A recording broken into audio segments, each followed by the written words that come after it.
বান্ধবী, আমার একটা ছেলেটা খুব ভালো লেগেছে। ভালো লাগতেই পারে, কোনো সমস্যা নেই। কিন্তু বান্ধবী, একটা সমস্যা হয়ে গেছে, তার বন্ধুকেও ভালো লাগে। হ্যাঁ তো কি হয়েছে, ভালো লাগতেই পারে, তো দুজনকেই ভালো লাগতে পারে, এটা তোর দোষ না, ওদের দোষ। কিন্তু বান্ধবী, ওরা ছাড়া আরো 5 জনকে আমার ভালো লাগে। আরে তোর কোনো সমস্যা নেই, তো 5 জন কেন, 10 জন কেন, 15 জনকে ভালো লাগতে পারে, 50 জনকে, সমস্যা ওদের, ওরা কেন তোর সামনে এসেছে, তোর কোনো দোষ নেই, একদম না, কোনো দোষ নেই তোর। কিন্তু ভাই, আমি একজনকে মার্ডারও করে ফেলেছি।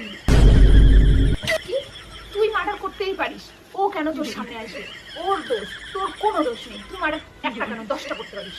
কিন্তু ভাই, আমি অনেকগুলো গয়নাও চুরি করে বিক্রি করে দিয়েছি। তোর কোনো দোষ নেই, চুরি তুই করতেই পারিস, ও তোর সামনে কেন গয়না রাখবে, ভাই এখন স্কিন কেয়ারের বহুত দাম, তুই চুরি করতেই পারিস বান্ধবী, কোনো সমস্যা নেই, তোর কোনো দোষ নেই, দোষ ওদের। বান্ধবী, তুই এটা কি জানিস, আমি আরো একটা ভুল করে ফেলেছি। আমি জানি তুই কোনো ভুল করতে পারিস না, তো চল বল দেখি কি ভুল করেছিস। কিন্তু তুই কি জানিস, আমি এখন তোর বয়ফ্রেন্ডকে ভালোবেসে ফেলেছি। মানে আমি এটা মেনে নিতে পারছি না। আমি আমার জীবন দিয়ে লড়াই করবো। মাঝে মাঝে মনে হয়